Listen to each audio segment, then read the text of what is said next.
At Brand Secrets and Strategies, you learn how to save valuable time and money, where you learn strategies to get your products on more store shelves and into the hands of more shoppers, empowering brands and raising the bar.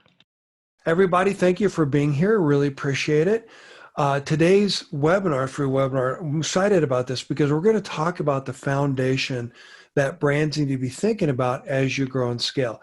These are the fundamental things that you need to have in place to successfully grow and scale your brand as you're thinking about how to get into new stores, et cetera. And the reason this is important is that a lot of times brands forget the basics. They get so distracted with the everyday, what they need to do, what's in front of them, that they forget that it's that foundational element that you need to have in place, a solid foundation that is going to help you in times of trouble. It's going to help you stay on the right path.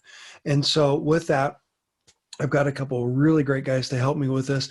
Kevin Weber and then Patrick Weber. Jeff was unavailable. Unfortunately, he's sick under the weather. But we're going to talk about how to build and scale a brand during the era of COVID. The reason this matters so much is that if you can do this effectively during trying times like COVID, it's going to help you grow and scale even more later. So with that said, the reason we're here is I leaned in after Expo West was canceled and started this free webinar series, realizing that the best way I can help you is to help solve some of those most pressing bottlenecks that you have. And so that's why I've started that. These are actually answers to questions brands have sent me wanting to know how to grow and scale, how to solve a funding problem, whatever. So do me a favor, help me raise the bar natural and share these valuable resources with other brands wanting to grow and scale their brand. And let's start by introducing my guest. Kevin, why don't you go first, and then we'll go to Patrick. My name's Kevin Weber. My brother Patrick and I founded 4 Points Energy Bar here in Denver, Colorado. We launched about almost 6 years ago now. And since have also started a co-packing venture to help other small and medium-sized brands do their R&D runs and small and medium-sized co-pack runs, kind of helping those companies out where we found a bottleneck ourselves when we were starting out. Can you get into a little bit of, before we get to you, Patrick, or Patrick, unless you want to answer that, what is 4 Points? What makes your bar unique? And I think the reason this matters is because you're not another Me Too brand. So either Patrick or Kevin, whoever wants to take that. Kevin, take it. Sure. Yeah, you're right. We're not another Me Too brand. There's plenty of those on the market. Just plain and simply, the market is full of a lot of junk. There's a lot of high glycemic, syrup-based, date-based bars out there. And what those bars do is they cause blood sugar crashing and spiking. They cause gut issues. They don't deliver on the promise of why a person buys an on-the-go nutritional product to begin with. They're just a tasty treat.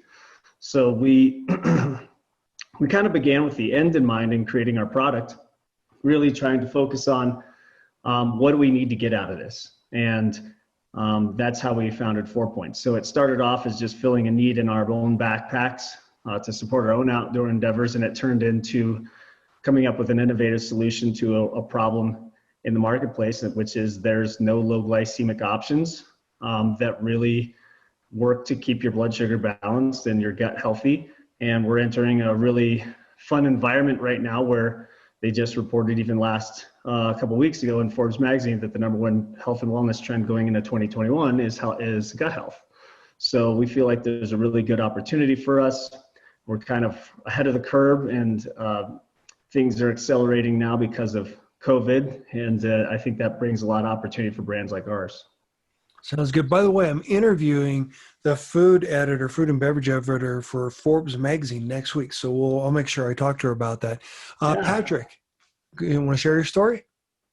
Yeah, Patrick, obviously we're brothers, climbing partners, we were each other's best men at weddings. So we do everything together. So we figured why not start a business together? And yeah, we created the bars for ourselves as we were climbing mountains and skiing and backpacking and we got tired of making them for free for everybody, so we decided to give it a shot. And as Kevin alluded to, why we created, why we put in it what we do with the prunes, and then we, in our journey, trying to fix our manufacturing, shore up our production, we had a bad go round with a co-packer, and that led us to purchasing our own equipment, opening a facility, and offering honest, small co-packing. So that's kind of where we're at, is producing energy bars, protein bars, and doing R&D and co-packing consulting on the side as well. That's exciting. And I met you guys at the Nourish Festival, so it's been a while since we actually physically met in person. Of course, I think we can say that about everyone on the call today. But what's neat about what you guys are doing, and just to kind of frame this, we've done a lot of work in the bar category. And I don't think people realize necessarily how competitive, how hyper competitive it is. And the challenge is that anyone and everyone thinks that they can make a bar. And to some degree, that's kind of true. But yet, I've also been an avid outdoor enthusiast. I've done a lot of backpacking, climbing, cycling, etc. And a lot of those products do not fare well when you're camping and hiking and all that other stuff. They don't last. They don't have the shelf life. They don't have the freshness, and they don't provide that sustained energy. And that's really what this is about. When you're doing extreme trail running or stuff like that, then, I would turn to some of the products in my backpack, and they just would not support me. They would not sustain me. And the reason what you have matters is, like you said, low glycemic, the things that fuel your body, kind of the foundation theme again. Can you talk a little bit about why that matters, Kevin, Patrick, whoever wants to take that? Yeah, I mean, to understand, it's funny. You mentioned the outdoor industry and being an enthusiast yourself, and we always talk about, as outdoor enthusiasts, we always tend to care more about what we put on the outside of our bodies than the inside of our bodies. So I can give you a number. $1,408 is what I spent on my last pair of skis, boots, bindings, jacket, ski pass. And then here's another number, $2. That's the price of 2 Cliff Bars. And you wonder why you're not tearing it up on the mountain, So it just is an example of how people view nutrition, and they don't really put the same emphasis on it. And so to understand what's going on, every time you eat something, it causes, a rise in blood sugar. And if it's super high glycemic, you get a spike, which ensues a crash later. So we decided to begin with the end in mind of what are we really trying to get? We want to get 3 to 4 hours of energy sustained without bonking or hitting that wall. And it's incredibly tied to your gut as well. So we scoured the earth looking for the right ingredients to do this, and really just looking into our pantry, we found a secret ingredient that was low glycemic. It was high in fiber.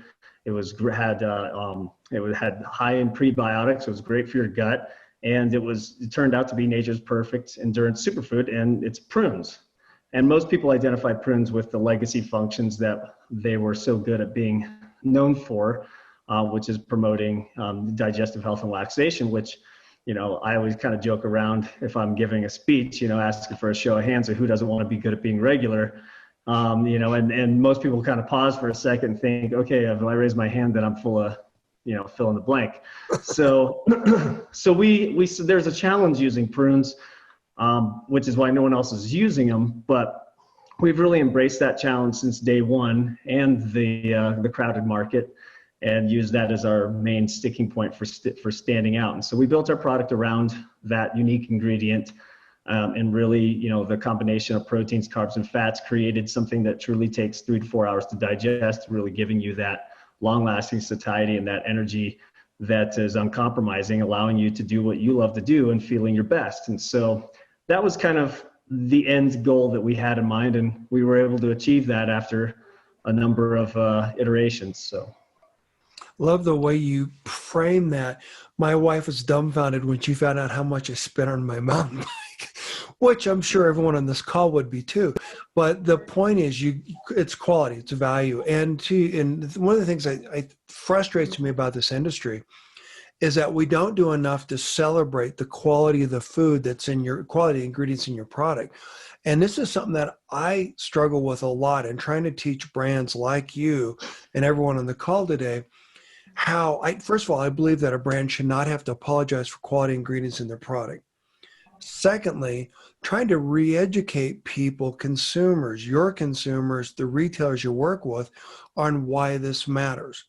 And so to your point, if I eat something that burns up quickly in my body, then I don't have the power, the fuel, the whatever you want to call it, to do a 14er. And I've done a lot of 14ers and they take a lot of work, some of them more than others.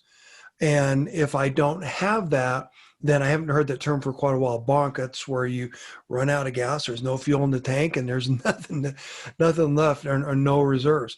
But to be able to have that, that's what's critically important. So as you begin to understand not only the brand 4 Points, but more importantly, the co-packer, having a relationship with a co-packer and a brand that understands what your product brings to the market, what your product does for that end consumer, that's critically important. This is why I actually designed my free turnkey sales source strategies course.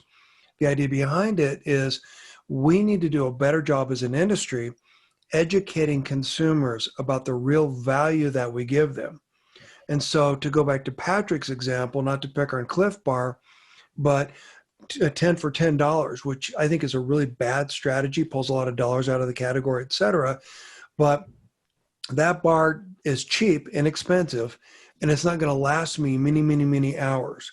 So if I pay more for a more premium product that satiates me longer and meets more of my body's needs, then that premium product is actually cheaper in the long run because I ate less of it.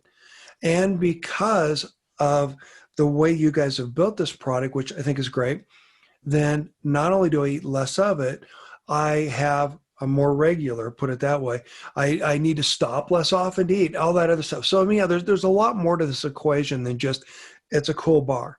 So with that as the backdrop of everything we talk about, now let's begin talking about what we've been talking about behind the scenes. So the first thing that we decided that we're going to discuss is how do you start? And we talked about how you need to begin with the end in mind. You know, Stephen Covey is the one who really framed that or positioned that. I forget exactly. He said, was it sharpen the saw? I don't know. I'll let you guys bring in the comment. I know. I'm a fan of Covey's, so yeah. Yeah, he is. But the way he put it, I mean, it makes so much sense. And, even way back when, the idea that, Lincoln said, you want to sharpen the axe, spend more time sharpening the axe and cutting down the tree. The point being is that this is where strategy makes all the difference. This is where you need to think about where you want to be. Most brands are reactive in the sense that, oh, what are we going to do tomorrow? Oh, we've got an opportunity to promote. Mm-hmm. So when you guys are thinking about the end in mind, how do you guys frame that? How do you position that? What's important to 4 Points and to Basecamp? Well, I guess I'll start, Pat, and you can add on that. So it seems like a novel concept to begin with the end in mind, and you're right. Most brands don't do that, ourselves included. Thinking about everything from where your product's going to live, how you're going to deliver it, who your target consumer is, and ultimately what's your exit strategy if you have one. Most brands are just happy to get off the ground, and it's an exciting journey those first few months when you see your product sitting on a shelf. But you tend to get there. We've learned from a lot of our mistakes. We don't have a negative relationship with failures because that's how you learn, and it honestly gets you excited about learning how to do things right. And so one of the mistakes that we made off the gate was we had a very strong strategy of building our brand first, growing slow, really hyper-focusing on niche markets where we could communicate our premium benefits and tailoring the message to each specific demographic, and then building that community around our product. And then, like probably what happens with a lot of brands, big grocery or a big opportunity comes, and you think this is it. This is our jumping off point, our coming out party. So, and then lo and behold, you get sucked into a game where you get penalized for not knowing what you don't know. And that's, you alluded to a lot of those things like the MCBs, the chargebacks, slotting fees, the game of distribution. And next thing you know, you see all these margin points going out the window, and that opportunity really turned into a big giant distraction because you weren't ready for it. You may have been ready for it from a manufacturing standpoint, but you weren't ready from it from a financial standpoint. And so that was a mistake that we made pretty early on as we were building our brand. And it's more cost effective to build your brand first and then let retail come to you. And that was our strategy, but we got distracted and it ends up costing you a little bit. So I think that's an important thing for all brands to think about when they start off is, what's their strategy, how they're going to, if your goal is to get into retail, how are you going to support those retail sales once you get in there? Because you alluded to 10 for 10 is not a great deal. If you're a brand like Clif Bar, that's a marketing spend for you. But if you're a small brand like 4 Point, 10 for 10 means you're probably taking sub 20 margins on that product. And really, you're doing that just to show turns. It's just moving product. It's not proving any real quality value. So you have anything you want to add to that, Pat? I think you hit it pretty good.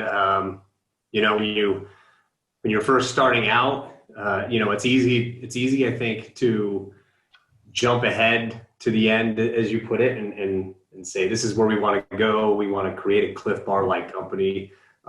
Great company, by the way. We're just not, we're burned out on the bars and wanted to offer a healthier option. But, I don't think a lot of people, when you write your business plan, which is a very good exercise, but they hardly ever pan out the way you want them to. And as Kevin had mentioned, we found ourselves getting distracted multiple times and, doing things the hard way with no shortcuts, proves to be a really tough climb. It's climbing the mountain without a trail.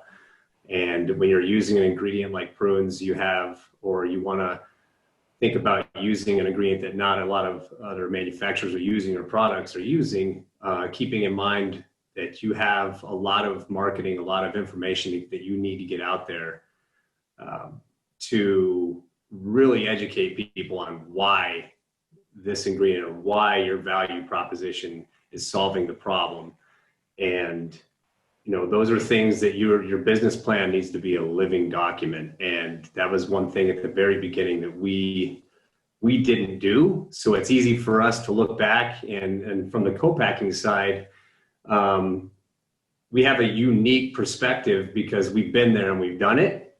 And Dan, as you said, there's a lot of people trying to jump into the bar market, and a lot of people reach out to us, and we do I think a really good job of steering those companies when they're in such a beginning stage or just an idea phase of, visiting their ingredient list. Why are you using this? Why don't you think about real food, where the trends are going?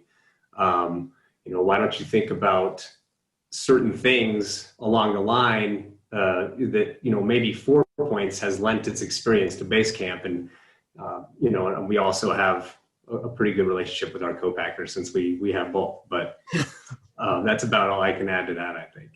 Well, I appreciate your sharing that. By the way, I love the climb the mountain without a trail, without a map, without a trail. I know exactly what that is about, or skiing the backcountry where you're not supposed to be, but trying to. I just trademarked it, so if you want to use it. No, I think it's great. Well, so to back up a little bit, you're talking about your business plan, and I'm so glad you guys say this. I've made the comment a lot of times, you can either pay me now or pay me later. It's a lot cheaper now to pay me now, whether you hire me or not. The thought or the idea behind that is that if you do things right from day one, it costs a lot less money for someone like me to come in and clean up the mess. Mm-hmm. And so when your business plan, this is something I focus on a lot in terms of the foundation of every brand. In fact, this is the focus of last week's free webinar. So go back and check it out. But the point is that I believe that your business plan should be so thorough, so robust, so complete that someone else could come in and run your business for you on your behalf, in your absence, flawlessly, without any problems. So it needs to include your trade strategy, your distribution strategy, where you're going to grow sales. What does your core customer look like? Not the generic customer, but your customer, the customer that understands why your product is more valuable to them or more satiates them better, is a better value to them than other products. And by the way, I do think Cliff is a great company. I love their products, et cetera. But yet there are times where I will turn to products that will satiate me longer and help me get over those humps. So it's kind of like that commercial where the guy eats a Snickers bar and all of a sudden he's his normal self. That sort of mindset in terms of being able to fuel your body and give your body what it needs so it doesn't crash, bonk, as you guys said. So thanks.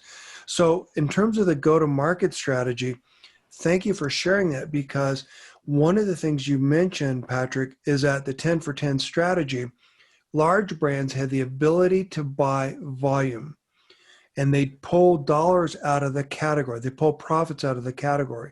And the reason that matters is because consumers have been led to believe that that's more important, having cheap stuff, cheap, inexpensive stuff.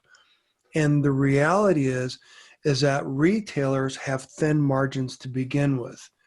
And as a group of brands, as an industry, we need to help those retailers understand that we're the ones that are driving profitable sales across every category.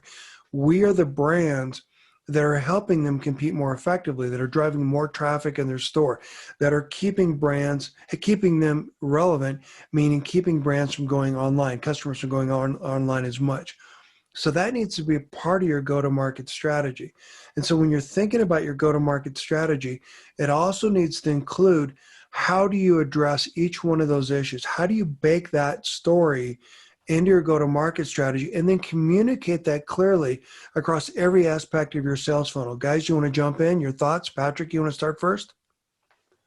Yeah, I think that's a really great point. And we hear it all the time is when your brand strategy and how are you selling, how are you going to pitch your product, what makes you a trustworthy, product? What makes you the authority on it? And, I think from our standpoint, and we could always do a better job of it, because I feel like we're pretty humble guys and we don't really talk about the things that we do and the things we know as much as we should. And that's something that brands, I think should really focus on, is you have to put yourself out there and you have to lend your expertise to it. So, Kevin being a sports nutritionist and a personal trainer and a wilderness athlete, that's why he was so good at helping to formulate these ingredients. We had a culinary partner at the beginning who just knew flavors and nuance. And I just kind of rode the magic carpet with him. I was just climbing mountains and doing triathlons. So I was like the guinea pig, helping out where I could. But, we back it up, we've climbed all the 14ers. I just climbed Mount Rainier. I use my product daily. I'll eat it for breakfast, even when I'm sitting in a Zoom meeting, all day. So I think the brand strategy is really focus on, why your product is better. What problem are you solving? And why should even that retail buyer trust you? And then you can get into the battle of why they should carry a really small brand with not a lot of marketing dollars to try to compete with the Cliff Bars and the RX Bars of the world. But I think it's great because I think a lot of these smaller natural markets, that's why people go there, is they know they can find really cool, small, artisanal or small company products, and they don't have to walk down the aisle and see the regular players, just the large, big food brands that just sort of dominate the shelf space. Well said. Yeah. And I'll pick up the baton where Patrick left that off and kind of echo on some of the stuff we've talked about offline, Dan, which is we could have an entire conversation or webinar just on how retail is broken. We've seen, there were fissures before COVID, and now they're big giant chasms. And I think we're entering a time right now where the power has never been more with the brand to control their own destiny as far as communicating who they are, who they're for, the premium nature of their product and working to get loyal customers and consumers. Retail, in my opinion, has the biggest uphill battle because they need to provide value again to brands like that. Because we talk about, we all know that the key to category growth in any industry is finding innovative brands that push the envelope, disrupt the market, and bring new ideas. And when you walk into a category, like we'll just pick on the bar category because that's where we're in. You walk in the bar category and like you said in the beginning, a bunch of Me Too products, a bunch of products that are constantly on TPR, a bunch of products that are not providing value. They're just providing turns. So if you're a retail category buyer, is your idea of success just turns? Is that what's growing the category, or is it making margin? Because the retail is not making anything off of 10 for 10. So, but then when you approach these buyers with a premium product that's going to sit on the shelf like ours at between $279 and $329 as a premium product, they're making more margins, but they're not doing anything to help us stand out or to be really successful. And so I think it's kind of a good strategy to really focus on building your brand and let retail come to you. There are some retail buyers out there that are starting to get it, that they're really good. They review their categories on a regular basis as opposed to this kind of antiquated once a year, I don't want to touch it, I don't want to think about it. And they're looking at growing that category. And if you look at the bar category, just in October of last year, it was a $5.5 billion category that was still experiencing growth. So there's no wonder why there's new players coming in, but where's that growth? Where's all those new players? If you go into a Whole Foods or a King Soopers or Safeway, you're going to see, 5 or 6 line extensions from the same players, Kellogg's, General Mills, Cliff, you name it. You're not seeing any of these innovative brands that are coming out and doing things differently. And that's because retail's broken. And so I think, the good strategy is pick your niche, own your stripes, be who you are, and keep your dollars and your margins where you can be most effective with it, and let retail, once they start to see, the center store really empty out and the end caps and the end aisles and produce start to, clean their clocks, they'll start thinking about things a little bit differently. Love the fact you put it that way. By the way, let me back up a little bit. Patrick, I'm impressed. You've climbed all the 14ers. I've only done 38. So that's a good amount. Do what? That's a good amount, 38. Well, it is. Well, and I started running them when I was younger. So, I mean, when I was back in college. Now you're showing off, Dan. No, I know. I've done 42, so I've got or 45. I've got a few left to go to. 45 and 46. I got a few left to go too. That's it. My goal was to do. I mean, anyhow, we go off on that tangent for quite a while, but no, that's pretty cool. 52. That's in 44. That, by the way, for everyone listening, doing a 14er, that takes a lot of work, and it takes a lot of work to have that energy to run it. For example, Long's Peak, one of my favorite, I used to be able to do that in 2 hours, and that takes a lot of work. But it's climbing, altitude gains, sometimes 3,000 feet, et cetera, and back down. So that's why this matters. So let me get into, thank you, Kevin, for sharing that. When you're talking about innovation, real innovation is what we provide. And one of the reasons why I've been saying that retail is broken, actually a couple reasons. One, because as Patrick said, now we have the power. And what I've been getting at there is that retailers, the myth is that retailers think that they have all the power. The reality is that they need us as much, if not more today, than we need them. And the reason for that is that as a consumer, I've got a lot of different choices to where I spend my hard-earned money.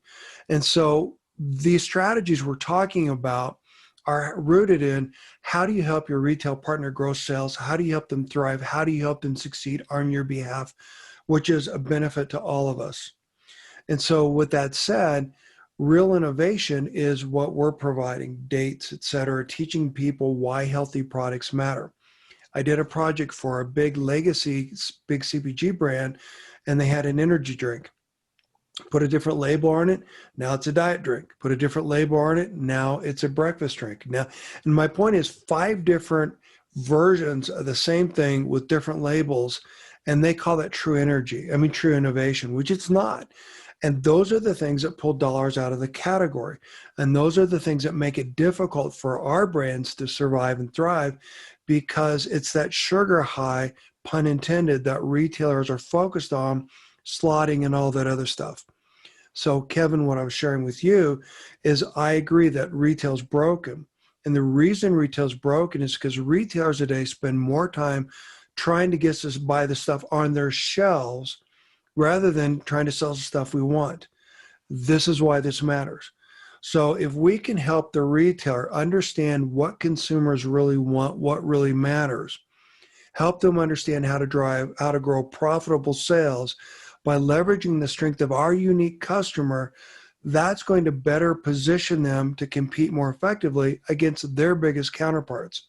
Oh, and by the way, if we can help that retailer capture more of the sales in their store, instead of inviting me as a customer to go shop their competition, that's the win-win at the end of the day.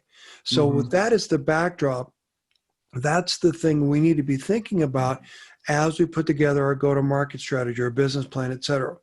So the second point that we talked about, Kevin, was go-to-market. We've talked about that a little bit. So how do you guys leverage what we've been talking about as you work with retailers? Kevin, you want to go first this time? Yeah, so I'll just use ourselves as an example. So we built our product for ourselves and for our needs in the outdoors. Also drawing on our inspiration from our family's fight with diabetes. And so we said, this is how we're going to build our brand. We're going to focus on the outdoor channel, not on conventional retail or natural organic. And so we felt by doing that, one, we were able to avoid the slotting fees, able to avoid some of the things that, big grocery is notorious and famous for beating small brands over the head with. And we started going after places like ski resorts and golf courses and climbing gyms. And we really focused on REI being our number one customer. And that was our strategy in the beginning, our go-to-market strategy. And it worked really well. We were able to keep up more margins. We were able to go DSD, or direct drop ship, with a lot of them, and for people that don't know what that means, and avoid the middleman. And that worked for a really long, good time. I always pride myself on the vendor relationship we had with REI. I look at that as a perfect example of how a retailer should embrace a vendor, and how a vendor in return embraces the retailer to grow sales. And we did that, I think, pretty successfully in REI. And but then after a while, people start to see you at events at places like REI, and they say, where else are you being carried? Because you realize that people aren't skiing every day. They're not shopping at REI every day. And so they want to find you in places where they're at. And so that goes back to the $1 million question, is putting your product where your consumers are. Well, outdoor enthusiasts buy stuff in natural organic, and they buy stuff in grocery. And so naturally, when Safeway came calling, we couldn't say no. And same thing with natural grocers. And then next thing you know, that leads you down the path. And so I think there's nothing wrong with going down that path. However, I think that you have to be in a healthy financial position to understand the rules of that game, because most brands don't understand all the rules of engagement when it comes to dealing in natural organic and with big distributors like a UNFI, and how that impacts your business. And the next thing you know, you get distracted, and you forget about your old pal REI and how they were the ones that gave you your shot, and which we never did. We always made REI our biggest focus all the time. So that was one thing that's one thing I could say we've always done right. So, but I think that's really important with your go-to-market strategy, is to think about where your product lives, your target consumer, and then you have your secondary consumer, or where else they shop, that you can focus on after you've found success in that first go round. Patrick, you want to throw in any thoughts? I think he cleaned up pretty good there. He, mentioned choosing, a great partner. And the thing that REI was for us was that legitimacy to get in to some of these larger grocers. But yeah, I would say that make sure you're in the right headspace, and you're in the right time in your business to venture into giant retail, into big distribution, and seek out, help from, Dan, because if we would have had some information, about how to follow that path at the beginning, we probably could have saved ourselves a lot of headaches, a lot of money. But experience is a great teacher also, and hopefully, you're smart enough that you can learn from those and bounce back. So yeah, we've had some bumps and bruises along the way in that, but definitely be prepared for everything to come at you when you start venturing into the big food world. I appreciate your saying that. In fact, your point earlier, I forgot to mention that avoiding mistakes. That's why I do this. That's why the podcast, 206 episodes live. And that's why I've got the YouTube channel and all the courses. And that's why I'm partnering, looking for other people to partner with, including on this free webinar series where I'm trying to answer those questions to help brands avoid those problems so that, that pay me now, pay me later thing I was talking about earlier, so that you can confidently grow and scale your brand and not waste so darn much money. So you're talking. I'll even add to that, Dan. No, that's all right. Sorry, I just don't want to forget. I'll add to that the one of the best parts about growing slow and having that smaller go-to-market strategy is that you're going to make mistakes. And so those mistakes that you make are minimized on a smaller level that maybe don't penalize you as if you jump into Safeway. I'll mention Bobo's or, I personally, or not even Bobo's, but there's some other brands out there that, you go to market and you jump way ahead of the game and little things come up that you would probably say, oh man, if that had not happened on such a large scale, it wouldn't cost us so much. So, we found that out as well, and that goes back to your foundation of a business plan, it is a living document, and, as much as you try to shore it up, it's just like a house. Eventually it's going to need new windows and a new door. And you just want to make sure that you're not overextended when you have to replace that door. Well said. And on that note, just give you a couple quick examples for people to really understand why this matters. And thank you for sharing all that. So you've got the push strategy versus the pull strategy. The push strategy is the shut up, sit down and get out your checkbook strategy that everyone else uses with the cookie cutters, tactics, etc. That's why we're doing this, to avoid that. The pull strategy is where you have people reaching out to you saying, how can I get you? And if you can position yourself well enough and you've got the go-to-market strategy, not only can you negotiate with potential investors more effectively, but then you can push back on retailers and say, you know what, I'm not going to pay slotting because I understand that my customer is far more valuable to you as a retailer than the customer, than the other brand's customer. Because your customer drives more traffic in their store, reasonable profit in the category, a bigger market basket ring. These are some of the things I talk about through the courses and podcasts, et cetera. So go back and check those out or reach out to me if you've got more questions. But a quick story. There's a brand that I'm working with that is in California, just got distribution. Well, it just got taken on by a distributor. She's thrilled, right? So they put her product in Florida. They put her product in Indiana, they put her product in Louisiana. She's in California. So how is she going to support that brand effectively in those retailers? She's not. It's a recipe for failure. It's a recipe for going bankrupt down the road. If you're not thinking about your go-to-market strategy, where do you need to go? How do you need to get there? Another quick story, working with another brand, an energy bar. She has to keep her what's the term I want to put it? Her all-in cost, her cost to get the product on the shelf, in the package, everything else, down at 80 cents a bar to be able to sell it for $3.99. There is no margin of error for her. There is no money that's basically her kind of breaking even with all the people that have their hand out, the distributors, the brokers, et cetera, and everyone else. My point is, having these strategies like you guys have talked about in place are what are going to help you navigate that so that you can decide where do you want to go, how do you want to get there.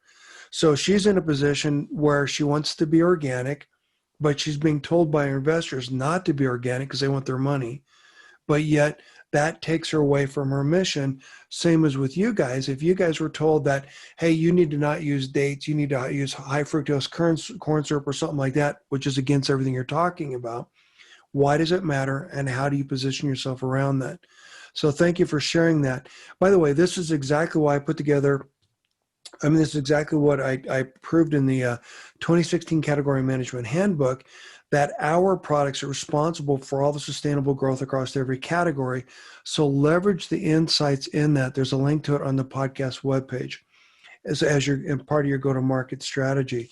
So the next thing we talked about, and I know we're kind of spending a lot more time talking about the foundational part, which is good, is so what does that look like? So what does that mean? So where to invest, your website, affiliate programs, influencers, how do you drive traffic to your site, your approach, et cetera. Guys, you want to share what you do first, Patrick? Yeah, so that brings up a whole lot of things that that we didn't do at the beginning, and that's why I think we have a pretty good insight on this, is that you gotta win your customers one at a time when you start. And farmers markets, local shops, your Facebook, your Instagram, all those things are so important when you're going to market, because you want to build up that that energy around your product, and that people will get excited and see what your brand's all about. Because in any food category, a big food company can look at your product and say, I like that product, let's go break it down and make our own. And they could do that. Kellogg's could do that to you tomorrow, and there's nothing you could do to stop them. But people don't necessarily buy that. People buy the story, they buy your brand, they buy into you. And that's what's so important, is to show your consumers, show your fans who you are, what you're about, what your product is for, why you made it, and what makes you the leading authority on that. And I think that was something that we started with and we got away from, but we've gotten back to it, and it pays dividends. So being true to yourself and just putting yourself out there and being okay with one battle at a time, one customer at a time, having conversations with individual people, commenting. That's not necessarily the technological tools that you'll put into it, but that's like the mindset that we have. As far as driving traffic to the site, I think it's smart to dig into the analytics of Facebook and learn, dabble a little bit in Facebook ads. They have a lot of great resources for free that you can learn that, and you don't have to spend hundreds of thousands of dollars at the start. You can spend $10 and learn what works. Learn about the people out there that have never heard about you, that have questions about your product, and engage with that person, and that helps you learn in return. That's sort of where we've been going lately. Good. Kevin, your thoughts? Yeah, it's like we alluded to earlier. I think it's easier, when you get that first purchase order from a large retailer and you see all the deductions, and you sit there and you think, wow, that $1,500 invoice just came back at $738. You start thinking about the balance there and thinking, what did we miss? If we had taken that and reinvested that into Google ads or Facebook ads, or things that drive traffic to your site, affiliate programs, would you have been able to stretch those dollars more? And the answer is always going to be yes. So it's, like Patrick said, like if you stick with your story, which is what endears you to people, and your brand is what attracts you to people. And if your product's good, then you've got the recipe for winning over consumers. And then you just have to follow through with it. I think a lot of brands, the other problem that a lot of brands have too, is that in the beginning, the founders are doing so much work within the business, they're not working on the business. And that's a challenge. And it's a real thing. It's not skirting.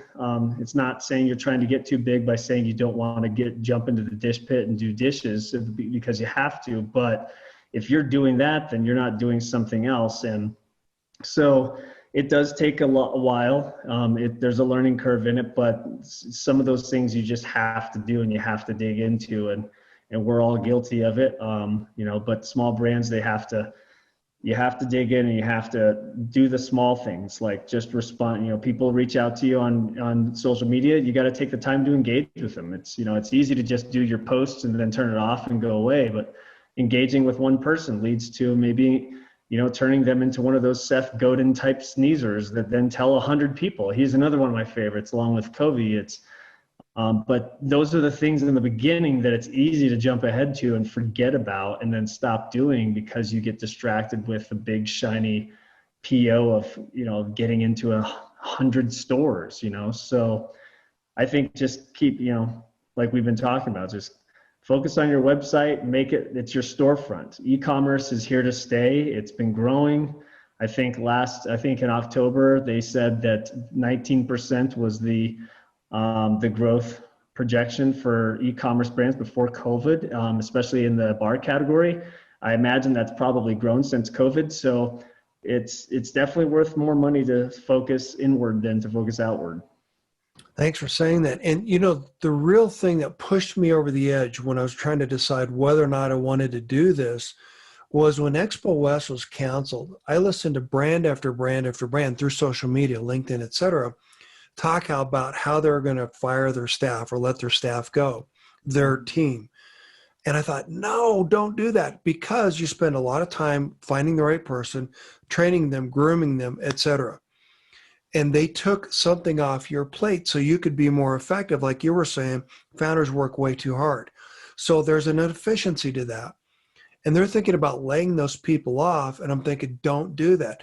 Let's think about other ways to find the money to survive. And a lot of that is in the trade marketing, is by making sure you're focused on the right customer, getting the right distribution in the right stores, all the stuff we're talking about. So thank you for sharing that. One of the things that you said, Patrick, you were talking about that, yeah, other brands could copy what you've got, because let's face it, our recipe is pretty much on our package, right? But the difference is the trust. And as both you guys were talking about, it's that relationship that you have with your buyer that makes your product so unique. So what do I mean by that? I believe that every brand, every brand needs to be available wherever your customers shop, meaning that you need to have a digital presence. You need to be able to leverage your digital presence, your community, to grow sales within a retail store. The power of that in terms of negotiating with retailers is something that a lot of brands overlook. So if you can go to a retailer and say, here's who buys my product and here's why they buy it, et cetera, this is how you grow and succeed. I did a project many, many years ago for Dang Chips when they were starting out, where I had them do an informal Facebook study.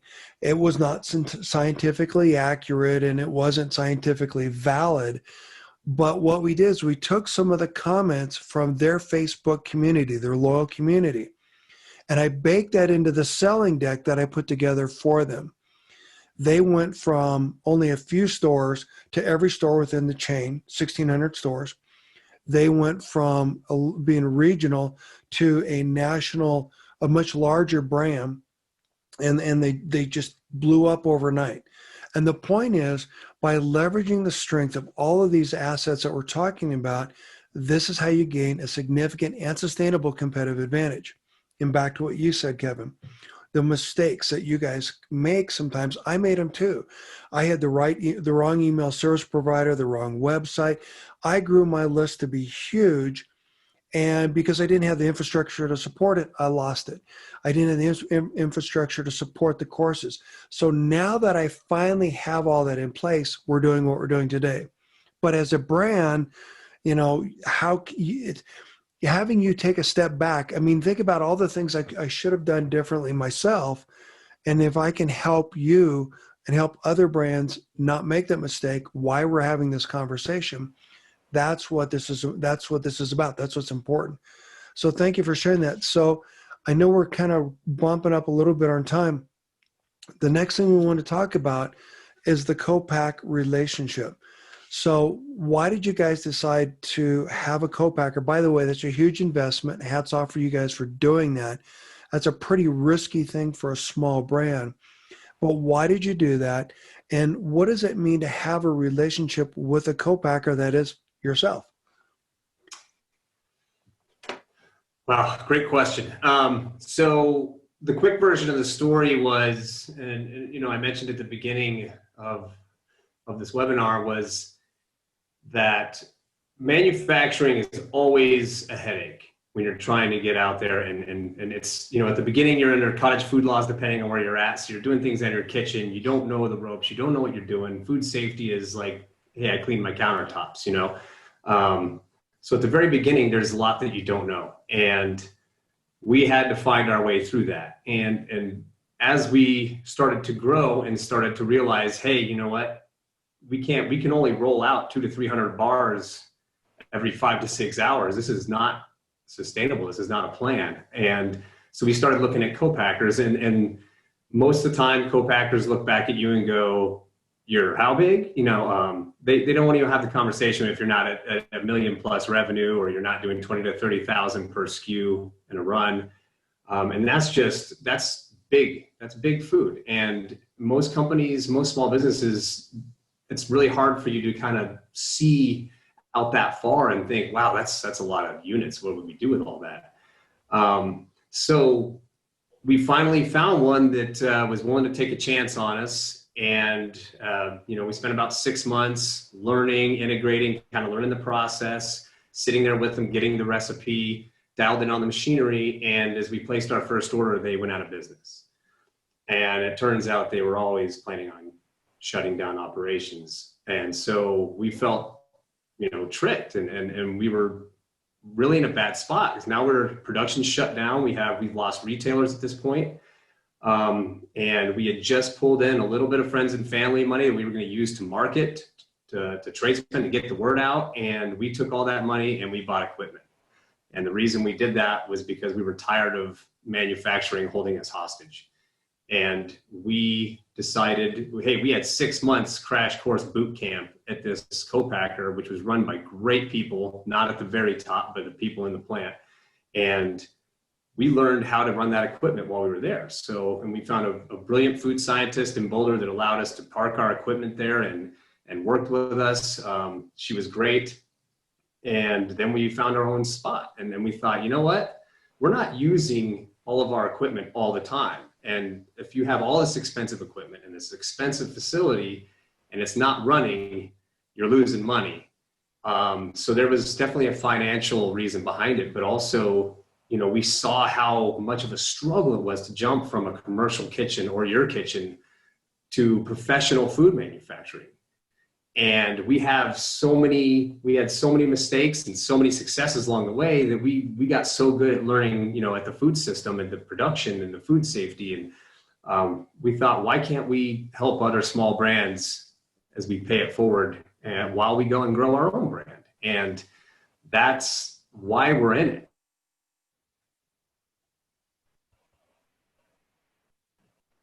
Patrick locked up. I guess I'll pick up where he left off. I don't know what happened to him. So no, he's right. That's why we're in it. I mean, as we're all in this together, we're collaboration. There's always been 3 pillars to our business, both the co-packing and 4 Points, which is being authentic, being transparent, and then collaborating. And one of those collaboration things is helping other small businesses. And because, you help a small business out, make their product. They might have a friend who's a retailer, or, we're all in this together. Everyone's got to eat. So that's why we do it. And that makes it easy to have that relationship with a co-packer when it's you. Yeah. But it's also, when you go back to one of your foundation points about your product, when you first start out, the number one thing that you have to do above the glitz and the glamour of how great your product is your cost of goods and your margins. And if your cost of goods are high and your margins are too low, you're gonna get clobbered. And then you have to go back and redo it again. And it's really expensive. And now you're going back to retailers and you're raising the price on them, and then that goes over badly. So you really have to have your manufacturing down to it. It's got to be a very, very strong pillar. And that's why we did it, because we knew that as long as we had that leg to stand on, then we had margin, we had scalability. And at that point, it's just grow sales and make sure that the phone's ringing.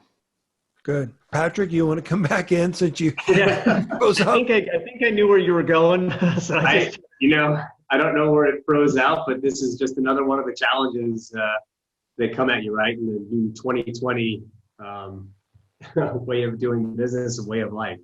Well, it's okay. We had plenty of time to talk about you behind you. You'll have to watch the replay. Well, thank you for sharing that. Now, the reason I want to go one step further with this to really dig into this is because, and I know, again, that we're running up on time, is that a lot of the co-packers, a lot of the organizations that you're working with as a brand look at you as an ATM machine, as a paycheck, whatever you want to call it. But having a relationship with people that understand your business, that's what I try to do. Understanding, having a co-packer that you're working with that tries to understand your business, having a relationship with a packaging supplier, with a marketing company, whatever it is, that sets you apart from other brands. And that helps you avoid some of those pitfalls, some of those mistakes, some of those failures that so many brands fall into. And the reason this matters is because if they're able to work with you and help you get from a small batch to a large batch to a whatever, that helps them down the road. Can you imagine, for example, if you were a small co-packer and you took a chance on, say, RX Bar or Cliff Bar or whatever, and where you'd be today if you had that initial relationship with them? Pick a brand, insert any brand in there. The point is, imagine where you'd be today. So gambling on a brand like you in the beginning, where you don't have the volume, you don't have everything in place, that takes a lot for a co-packer, and that's why they have those minimums in place, because they don't want to be stuck. So you guys being able to help other small brands and being able to appreciate what you bring to the table, this is something that brands need to be thinking about. So at the very least, I encourage any brand to have a conversation with you guys to at least see what you're capable of doing on their behalf. So again, we're coming up on the hour. Why don't you guys tell us a little bit about how to find out more about 4 Points and Basecamp, and we'll go from there. Kevin, you want to start?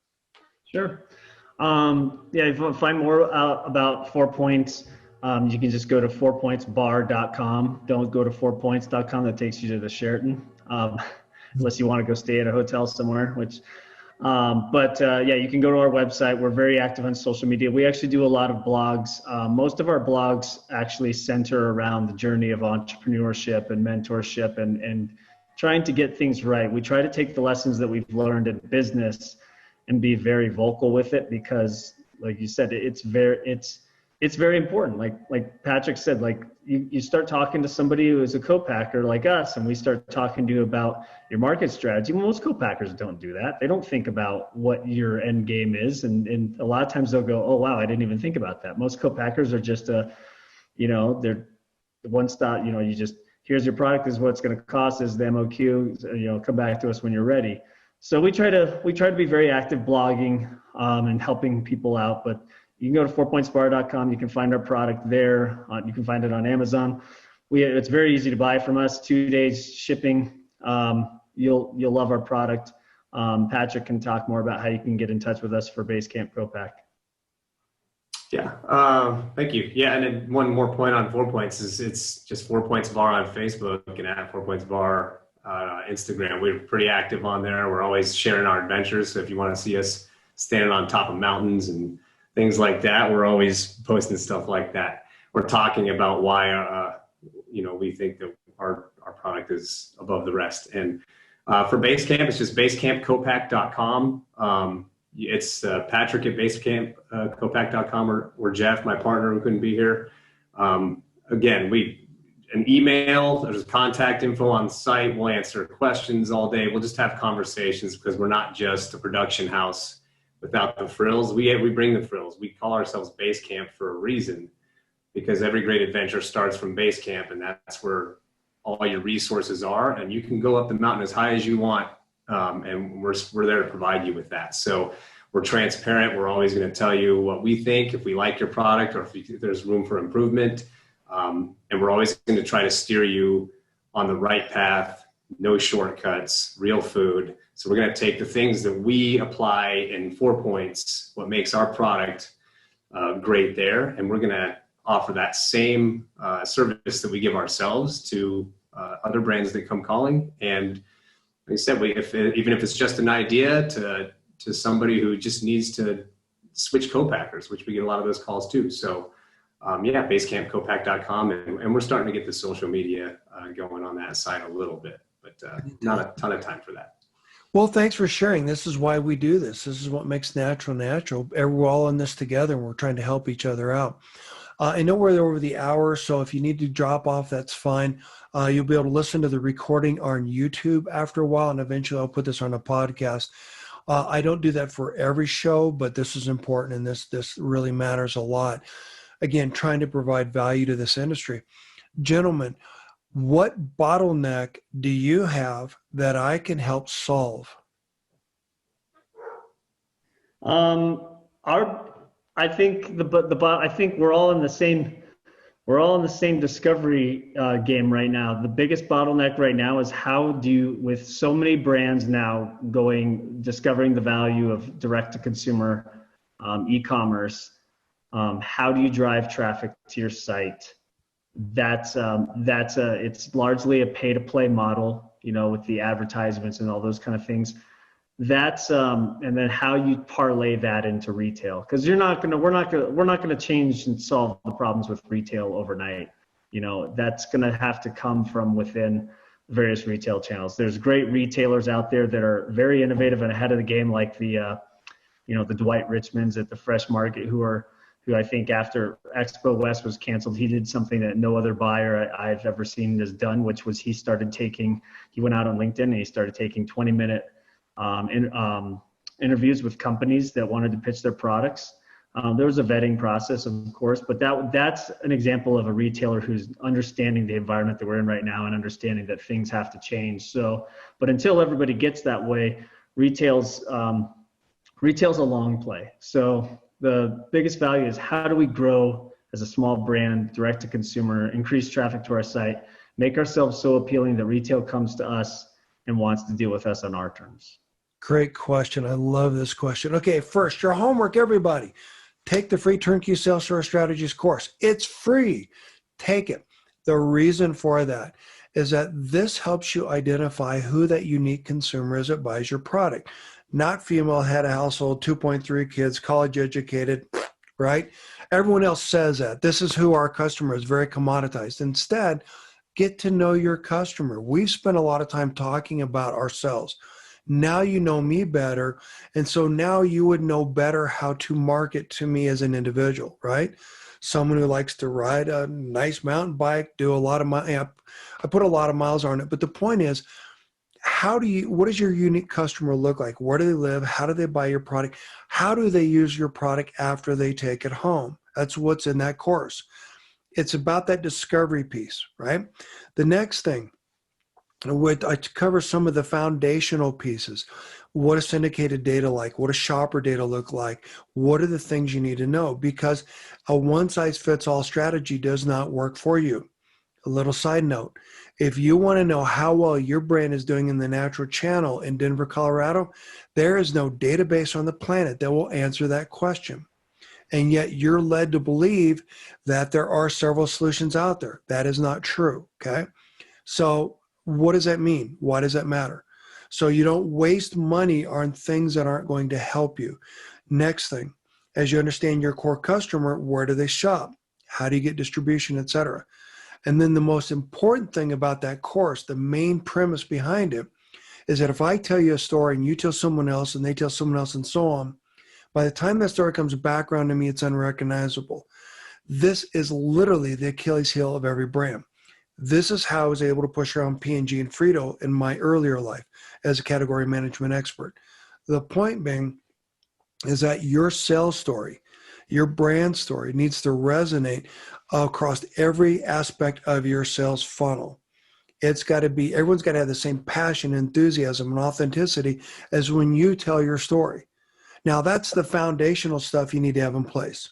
So now to answer your question, if you've got that healthy foundation in place and you're developing a robust, rich community, committed community online, then you can leverage that community to drive sales anywhere you need them to be. If you had, for example, a robust community in Denver, Colorado, and you could say, you know what, we'd like to get into King Soopers. We need you to please go into King Soopers and say, where is my 4 Points bar? Okay. So eventually King Super says, aha, a lot of people want this. What is this product? And they reach out to you. Then you can go to them and say, you know what? We're not going to pay slotting because we're a small brand and we're going to do more to value. We're going to add more value to you as a brand in terms of the value we bring into the customer, into your store. So what I mean by that, retailers want three things. They want more traffic in their store, they want a reasonable profit, and they want a competitive advantage in their market. So in lieu of slotting and some of the other ridiculous fees that they charge, now you can go to them and say, here's what our customer looks like. Here's how they shop your store. When they buy our product, here are the other things they buy when they buy our product. Therefore, our customer is far more valuable than the other products that you're selling. And by the way, retailers don't have access to this level of insights. This is why they need brands like you willing and able to step up and become a category leader, helping them drive sales, okay? So once you've got that in place, now we're leveraging the pull strategy, where retailers are pulling you into their stores. In terms of your go-to-market strategy, when you're working with different retailers or online community, et cetera, now you've got your robust community. And when you can leverage your robust community, your online community, you can also use that to maximize your trade marketing. So you get more runway when you go to retail. You could reach out to your online community and say, you know what, we're going to come out with a banana or a chocolate. Which one would you want? What would you buy? What do you think about that?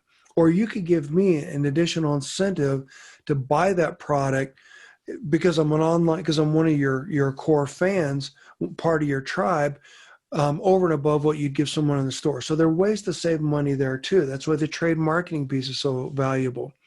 I know Kevin had to drop off. I see that he's gone. Patrick, any questions, any thoughts?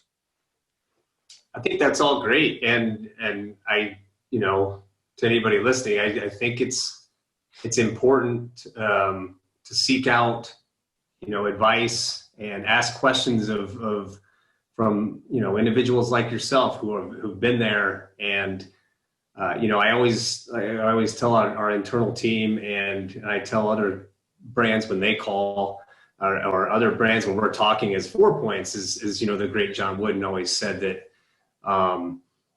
if you don't have the time to do it right, when are you going to find the time to do it over? Well, and I think that's at the beginning, you're almost intimidated. And I think, what you're doing is great, because I think you can ask the questions and you can reach out and you can learn so much, and you've put it out there, and a lot of it's free, and it's all right there at your fingertips, so that you can avoid the mistakes, as you said. And that's great. And I think the advice that you just gave about how to create that buzz around your product, how to get your consumer motivated to spread the word about you to retailers, is exactly the strategy. And I don't think, I know for a fact that 4 Points got away from that in the middle, as we just got pulled into this grandeur of, we get to be on big store shelves, and it's hard to turn those giant POs down of $30,000, $40,000, but then when you get paid, then you realize that you didn't get paid $30,000, $40,000.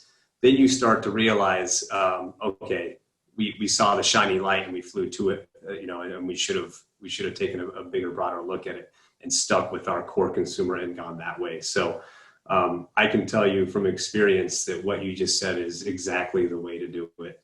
And the other path is not exactly a great path to take, but it was one that we did, and we learned, and now we're back on the right path, I think. So Well, congratulations. Again, thank you guys for coming on. I appreciate that.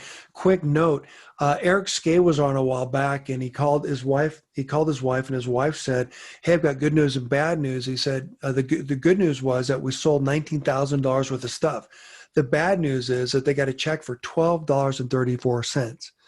Ouch. So, Ouch. yeah, can you imagine? Anyhow, guys, thank you so much for coming on. I really appreciate it. Let me know what I can do to help support you. Thank you, everyone, for listening, and for those of you who stayed on even longer. Again, I will be putting this out on YouTube sometime, hopefully later today. And then also the podcast episode will be out in a couple of weeks. So look for that. This kind of information is so valuable that this is why I want to put this information out the way I do. Again, not everything is going to be put on the YouTube or the podcast, but you're always welcome to go back and listen to and watch previous free webinars or check out any of the content. So thank you for being here. Appreciate it. And I look forward to our next conversation. Thanks for having us, Dan. Appreciate it. Take care. Thanks. And tell Kevin, good luck with the daycare. Well, he needs it. A toddler. So anyhow, thanks. All right. Take care. Bye.